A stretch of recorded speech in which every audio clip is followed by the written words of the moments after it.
Beberapa jam berlalu, dan dua pemulung logam mencoba menemukan sebuah kapal, namun malah menemukan bahaya gipsi yang sangat besar dalam kehancuran total. Yang mengherankan, ya tersandung dan roboh. Kemudian, Raleigh yang terluka parah muncul. Kedua penonton buru-buru mencari bantuan. Dalam konferensi 5 tahun kemudian, beberapa pejabat tinggi berjas menyatakan bahwa sedang berevolusi dan Jaeger sedang dibongkar pada tingkat yang mengkhawatirkan. Mereka perlahan-lahan kewalahan dan mengumumkan bahwa Jaeger sudah ketinggalan zaman. Oleh karena itu, rencana mereka adalah meninggalkan Jaeger dan membangun tembok besar untuk melindungi kota. Bukankah mereka membaca Attack on Titan? Terlepas dari itu, Pentakosta kecewa, tapi dia menegaskan mereka tidak membutuhkannya. Kita tidak membutuhkan mereka di Alaska. Kali terlihat terhanyut dalam karirnya, bekerja di tembok besar Maria hanya untuk mendapatkan sisa makanan. Selama istirahatnya, dia menonton berita dan tampaknya orang Australia mengalami kesulitan karena tembok mereka telah dirobohkan oleh kaget. Sudah kubilang padamu, kawan, baca Attack on Titan. Untungnya, seorang pensiunan Jaeger Striker Eureka mengalahkan monster itu sebelum bisa menimbulkan lebih banyak kerusakan. Jaeger terlihat memberikan pukulan 1-2 pada Cage sebelum meledakkannya dengan susu atau rudal. Salah satu pilotnya, Jack Hansen, menyatakan bahwa Jaeger Scott dinonaktifkan karena pilot menengah, dan Cage adalah yang ke-10 setelah Maul. Tiba-tiba, sebuah helikopter turun pada hari Pentakosta. Dia di sini untuk berbicara dengan Raleigh untuk membujuknya menjadi pilot lagi karena semua pilotnya yang lain telah dimusnahkan. Sekali lagi, orang yang tersingkir dari bahaya gipsi rupanya itu adalah saudara laki Riley dan dia masih trauma dengan kejadian itu. Ketua, bolehkah saya bicara? Pentakosta menyampaikan pidato yang mengakhiri dunia. Jadi Raleigh memilih untuk menjadi cacat di dalam Jaeger daripada di pabrik yang jelek. Pilihan bagus. Tiba di stasiun Shutterdome Jaeger, Hong Kong. Suasana ramai bagi semua orang. Helikopter mendarat dan keluar dari Pentakosta dan Prelit. Mereka disambut oleh Mako Moril, salah satu orang paling cerdas di dunia. Rupanya, dia dan Raleigh berkenalan dalam bahasa Jepang. Kemudian, mereka melanjutkan ke list di mana mereka bertemu dengan tim peneliti zona Dirk, Newton, Geisler dan Dirk German Gottlieb. Mereka agak canggung secara sosial. Kemudian, Newton membanggakan tato Cage miliknya. Mako, Pentakosta, dan Raleigh keluar untuk melihat Shutterdome, Hangar for Jaegers. Segalanya telah memburuk hingga hanya tersisa 4 Jaeger. Kami hanya memiliki 4 Jaeger yang tersisa. Crimson tipe 0. Jaeger Tiongkok yang dikemudikan oleh si kembar 3 Wit. Berikutnya adalah Cherno Alpha, Jaeger berat Rusia yang tertua di armada. dikemudikan oleh saudara kandung Sasha dan Alexis Katanowski. Anda ingat Jude dan ayahnya, Jules Hansen. Mereka berdua pilot striker Eureka. Jules menyampaikan belasungkawanya kepada Raleigh dan Pentakosta menjelaskan tujuan akhir mereka untuk mengikat banyak nuklir Rusia ke punggung striker dan meledakkan pelanggaran. Portal tempat kandang terus muncul. Kali tidak yakin dengan hal ini. Aku punya rencana. Pasca Pentakosta kepada tim peneliti. German menyarankan melalui perhitungan agar Kageus terus menyerang dan meningkatkan interval. Jadi, dalam 7 hari, mereka semua akan dikerumuni. Sisi baiknya, ketika jumlah kandang tampaknya meningkat setelah pelanggaran stabil maupun nuklir dapat digunakan untuk menyegelnya, Newton menyela dengan mengatakan bahwa Yahudi mungkin tampak berbeda dan berbeda, tetapi mereka mungkin tidak seperti itu. Lagi pula, beberapa sampel yang dimiliki Newton identik. Hal ini menunjukkan bahwa mereka adalah klon. Dan Newton mengusulkan untuk melayang secara saraf dengan otak cacu untuk memahami sifat pelanggaran tersebut. Pentakosta mencari temuan Hermann. Namun, Newton tidak menyerah di tempat lain di kubah rusak. Mako mengawal Raleigh ke bahaya Dipsy, dan dia lebih unggul dari yang baru karena mereka telah melengkapi reaktor nuklir inti ganda padanya. Tendukoyo, mantan rekan ruang kontrol Raleigh, mengejutkan dia dengan beberapa spesifikasi baru gizi yang berbahaya meskipun dia kepala restorasi Jaeger. Mako sebenarnya bercita-cita menjadi pilot Jaeger. Sampai-sampai dia mempelajari pola tempur Raleigh dan menyatakan dia terlalu tidak menentu untuk misi Anda tidak dapat diprediksi. Raleigh mengakui dia memang memiliki beberapa penyesalan tentang hal-hal yang telah dia selesaikan kemudian. Mako mengadakan pertemuan dengan Pentakosta dan menyatakan bahwa dia seharusnya menjadi kopilot bahaya Dipsy. Sayangnya Pentakosta menolak ambisi Mako yang didorong oleh pembalasan. Sekarang, makan siang telah disajikan dan Raleigh dapat duduk di meja anak Aussie yang keren. Hetman perkenalkan putranya, Jude, yang sudah kita kenal dari berita. Jude agak brengsek, jadi dia menarik Dante Nero secara lengkap. Menyebut Raleigh adalah jalan buntu bagi program Jaeger. Saya sedang dalam konstruksi. Dia pergi. Kemudian, Head meminta maaf atas kelakuan nakal putranya. Makan siang sudah selesai. Saatnya latihan tempur. Kelly mengalahkan semua orang. Tapi dia melihat mata Mako berputar. Jadi dia menantangnya untuk bertanding. Pentakosta awalnya menolakku, tapi Raleigh tidak bisa tinggal diam. Jadi dia membiarkan Mako mengalahkannya sepenuhnya, banyak pukulan dan grappling. Mori malah menang. Raleigh ingin dia menjadi copilot berikutnya, tapi Pentakosta mengatakan sebaliknya.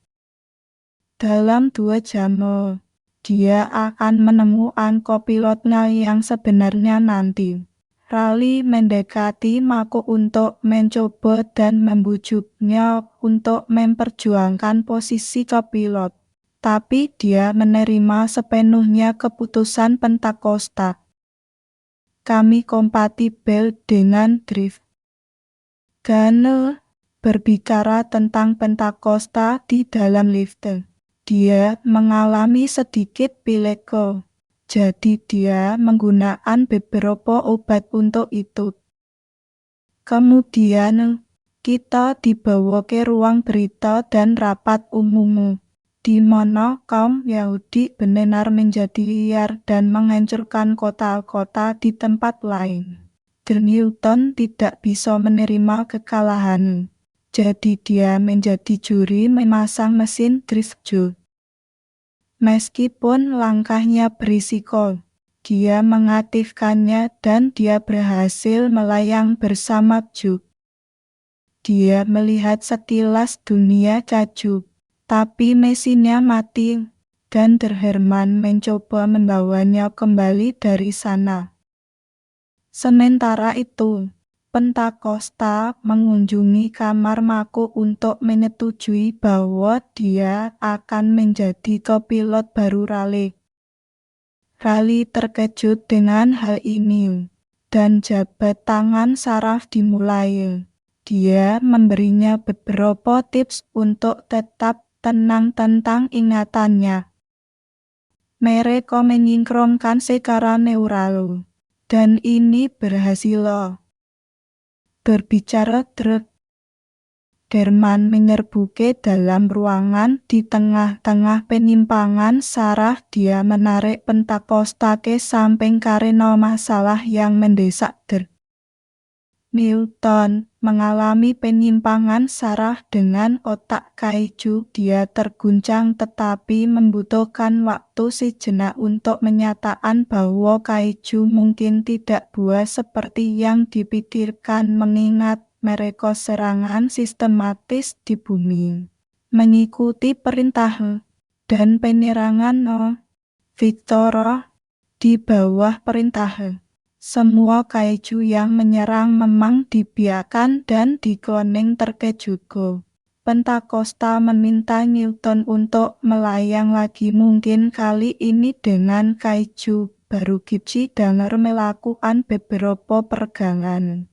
Lalu Pentakosta mengungkap Hannibal Chow, seorang kolektor sisa-sisa kaiju yang mengoperasikan pasar gelap kaiju di Asia dengan akses ke otak kaiju. Pentakosta mengirimkan 2 dokter untuk mengejarnya untuk mendapatkan otak kaiju baru. Sementara itu, performa Gypsy Danger sangat bagus hingga Raleigh mengingat kembali kematian kakaknya. Kedua pilot tersebut sama-sama keluar dari jalur.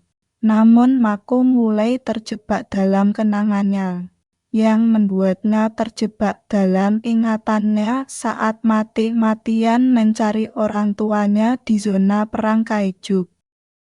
Kaiju raksasa mengejarnya sebagai seorang gadis kecil, yang pasti sangat mengerikan. Raleigh memasuki ingatannya dan mencoba meyakinkannya. Tapi dia benar-benar terkejut dan tanpa sadar mempersiapkan meriam plasma bahaya. Gypsy Tendo mencoba menghentikannya dengan brankas gagal. Tapi gagal dan mengevakuasi semua orang. Job dan Heb membantu Tendo untuk memutuskan sambungan kabel listrik untuk mencegahnya menembakku. Dan sistem senjata Gypsy Danger terlepas. Kemudian, Raleigh melepaskannya di suatu tempat di daerah kumuh Hong Kong. Newton mencoba menemukan pasar gelap kaiju dan dibawa ke toko obat Tiongkok. Penjaga toko telah menjual bubuk tulang kaiju. Kemungkinan besar adalah bubuk tulang Newton sendiri.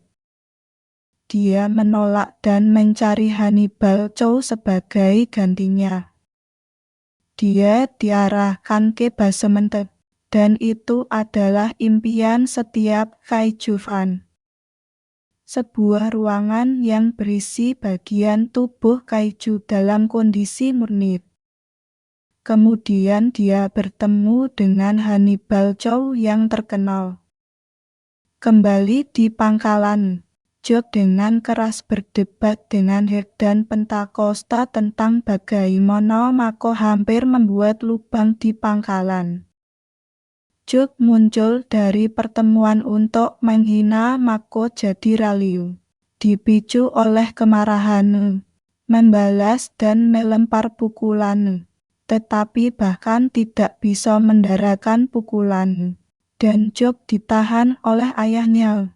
Sementara Pentakosta memanggil Raleigh ke kantornya seperti pemimpin yang bertanggung jawab.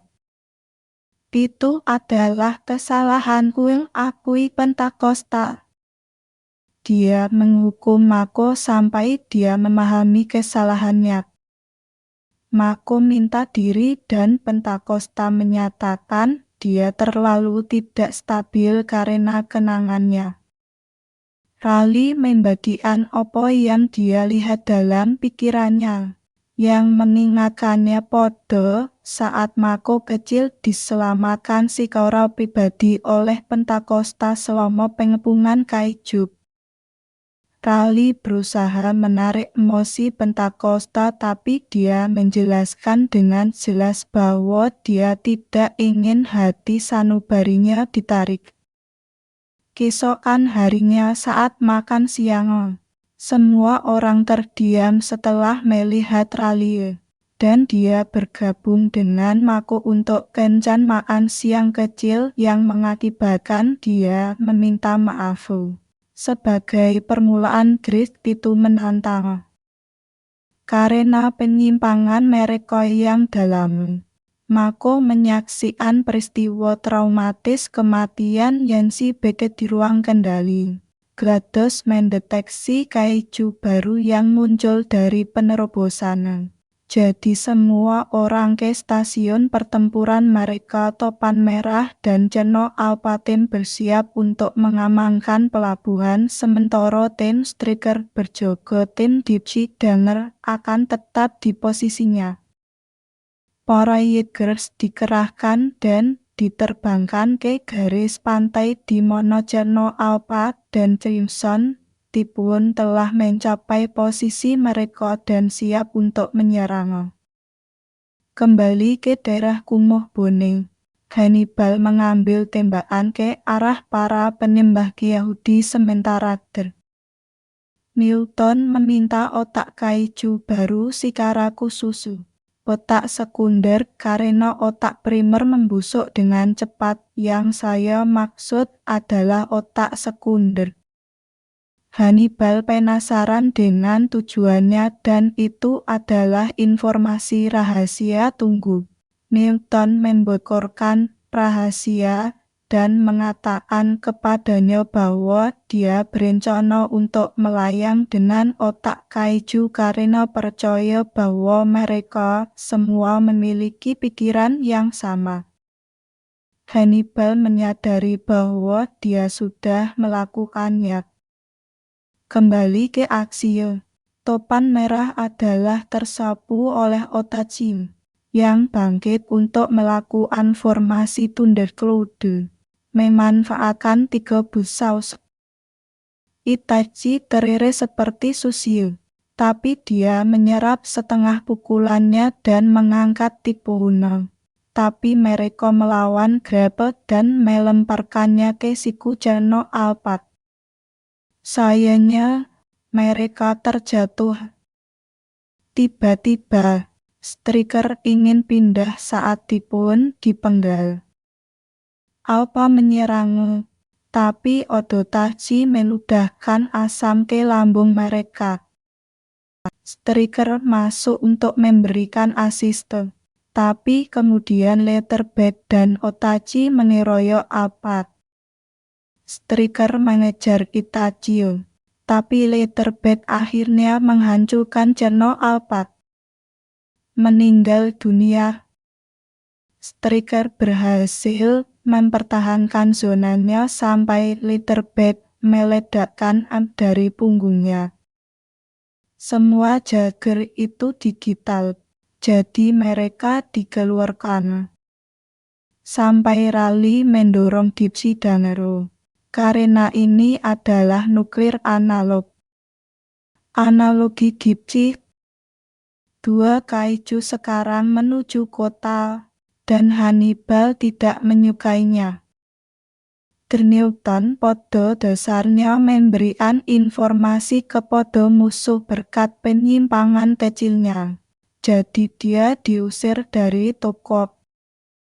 Otachi mendarat di Hong Kong, dan Newton melarikan diri dari mereka.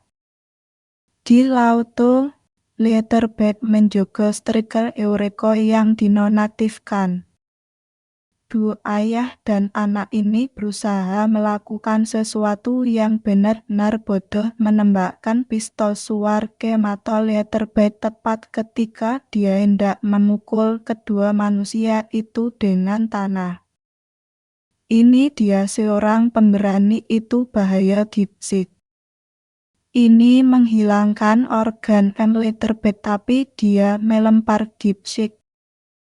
Sekarang kita melihat dua raksasa saling berhadapan dan menyerang satu sama lain.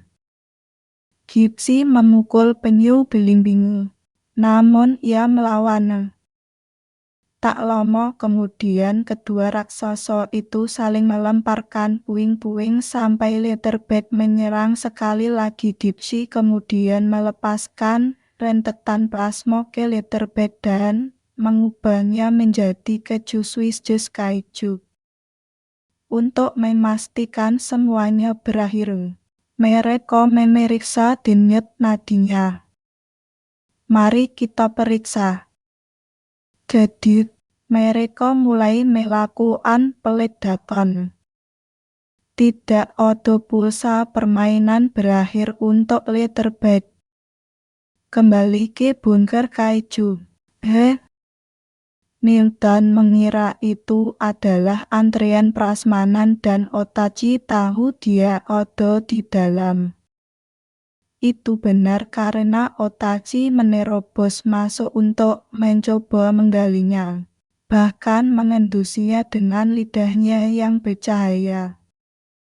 Sayang sekali musik bos mulai diputar dan sekarang ronde kedua.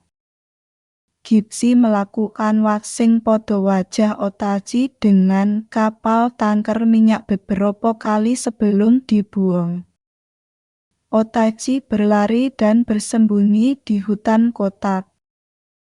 Ini mengejutkan Gypsy melalui penyergapan dan pukulan. Ia mencoba untuk meludahkan benda itu darinya. Ia mencoba untuk memuntahkan asam padanya, tetapi meleset. Gypsy melepaskan beberapa untuk melepaskan kepalanya pendingin ketiak membekukan ekor Otachi. Mereka merobek nada lagunya.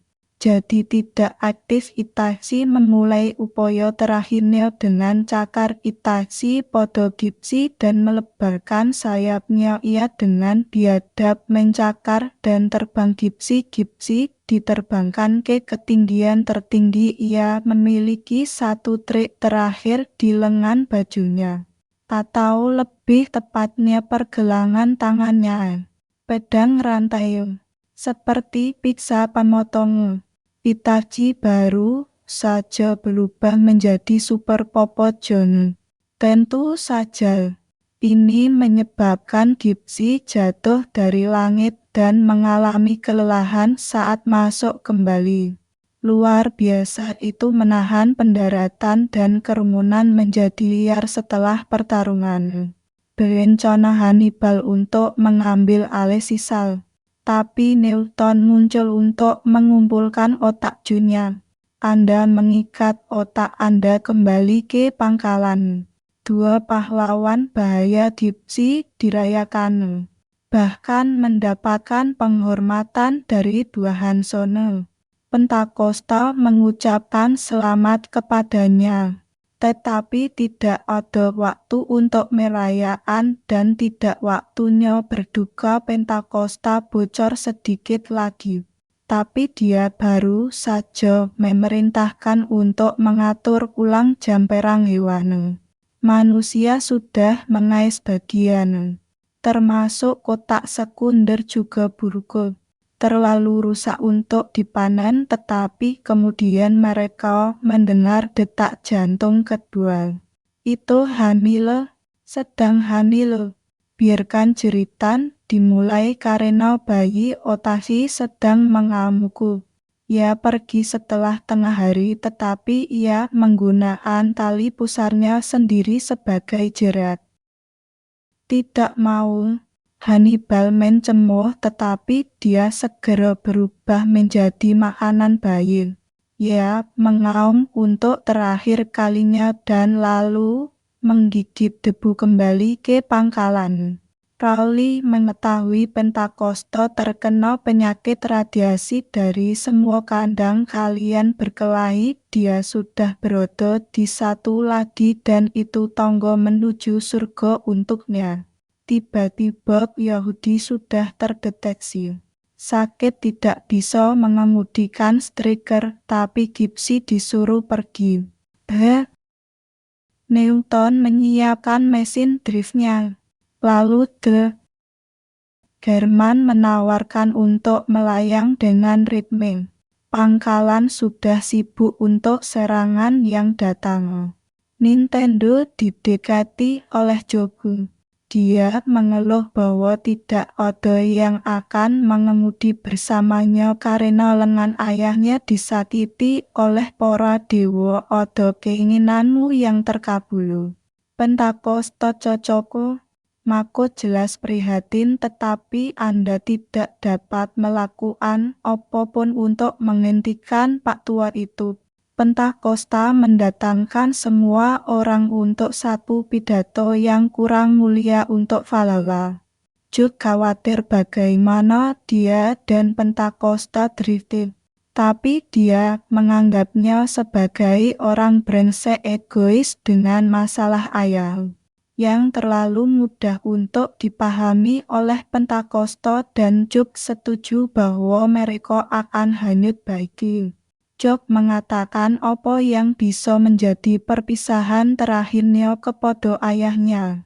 Raleigh dan Mako mempersiapkan dan memuat tentang bahaya Gipsy di mana ia dan Striker Eurekar diterbangkan ke dalam lokasi bridge dan Striker memiliki nuklir yang siap di punggungnya. Kembali ke Hong Kong. Kedua dokter menghitung mundur ke jabat tangan saraf mereka dan semangat mereka berdua terguncang. Mereka melihat sekilas tentang apa yang direncanakan Cagius dan mereka harus memperingatkan yang lain. Para jaeger dijatuhkan ke dalam parit. Jadi mereka berjalan di bawah air ke lokasi target. Mereka hampir mencapai pelanggaran, tetapi kemudian sangkar Anda tiba-tiba berhenti. Kedua dokter dengan cepat melonjak dalam komunikasi mengklaim bahwa pelanggaran itu membatalkan segala sesuatu di dalam yang bukan mengurung Anda seperti ini sekarang. Meluncurkan nuklir ke dalamnya tidak akan efektif. Mereka harus mengarahkan Anda ke dalam kurungan agar berhasil meledakkan nuklir di dalamnya secara tiba-tiba. Sangkar ketiga Anda muncul dan itu yang terbesar sejauh ini. Kategori 5 isyarat Godzilla musik bos untuk pelacur. Sangkar paling tangguh musuh Anda dalam film ini muncul dari bayangan untuk menggigit Gipsy sedang menindai sangkar terakhir Anda. Raju merobek salah satu lengan bahaya Gipsy. Untungnya dia memiliki satu lagi yang dia manfaatkan untuk menusuk pemindai secara langsung ke tengkorakku. Sayangnya, Dia masih hidup setelah kemarahan itu. Anda memutar kembali, tapi Gipsy berdiri teguh dan digergaji oleh kemarahan seks. Anda menghapus daftar Yahudi yang bertahan hidup. Pelacur tiba-tiba menyerang Striker, tapi Tin memanfaatkan pisau ganda Striker untuk melukai para pelacur, mengeluarkan seruan besar-besaran meminta bantuan seorang Scanner dan Slap and Gear untuk menghancurkan Striker. Gipsy mengetahui hal ini dan menawarkan bantuan, tapi Pentakosta bersikeras mereka menahan dan menyimpulkannya dalam pelanggaran. Mengingat Gipsy adalah reaktor nuklir bergerak, baik Pentakosta maupun CUP menyatakan perpisahan saat mereka mempersenjatai nuklir. Orang Yahudi menyerang Striker, tetapi kedua putra senjata meledakkan nuklir dengan hebat. Ledakannya sangat hebat. Gelombang kejut benar-benar membersihkan air selama beberapa detik. Bahaya Gipsy dibiarkan lemah dengan bahan bakarnya yang bocor. Mereka menyeret mayat dan menuju penerobosan, tapi Saturnus masih hidup. Ini bukan hambatan melainkan sebuah pintu gerbang. Berkat dorongan Gipsy dan pelacur penusuknya kemudian mengangkut mereka berdua ke dalam penerobosan. Pelacur berjuang dengan sengit, namun Gipsy melepaskan unibim yang terpasang di dadanya, akhirnya menghabisi binatang berkepala palu. Segera keduanya melewati portal penerobosan dalam warp. Oksigen Mako rendah, jadi Rally memberikan nyal. Dia segera mengeluarkan Mako di pot pelarian. Lalu dia mencoba memulai pelelehan reaktor U. Tapi ada kesalahan, jadi dia harus melakukannya secara manual. Dia masuk ke mekanisme dalam dan memicu kehancuran. Tapi bahaya Gipsy dalam bahaya dekat. Kandang dulu menyebut mereka alien. Lihat Gipsy jatuh saat Ali jatuh. Gipsy melakukan evangeline sepenuhnya di dalam dan kemudian meledak meruntuhkan penerobosan. Gert berteriak kepada semua orang yang turun dari helikopter saat keluar di laut. Pot Mako muncul. Sedihnya tidak ada tanda-tanda rally sampai potnya muncul. Mako tidak dapat mendeteksi antipodo dia dan dia menangis. Itu juga sampai dia mengatakan dia diperas terlalu ketat. Kerumunan gila ini meledak kegembiraan karena pelanggaran akhirnya disegel. Pilot bahaya Gipsy diselamatkan oleh helikopter dan itu berakhir. Oh tidak, tunggu. Hannibal dikredit setelahnya sebenarnya selamat dari menelan. Jadi sekarang itu berakhir untuk Lingkar Pasifik. Terima kasih telah bergaul dengan kami di film yang sangat besar ini. Apa pendapat Anda tentang itu? Mengapa Anda tidak memberitahu kami di komentar di bawah menggunakan hashtag #Sinebites? Ini adalah Pacific Rim oleh gambar legendaris. Menampilkan Idris Elba, Charlie Hunnam dan Rinko Kakuchi. Hingga kandang berikutnya yang Anda pelanggaran. Sampai jumpa nanti.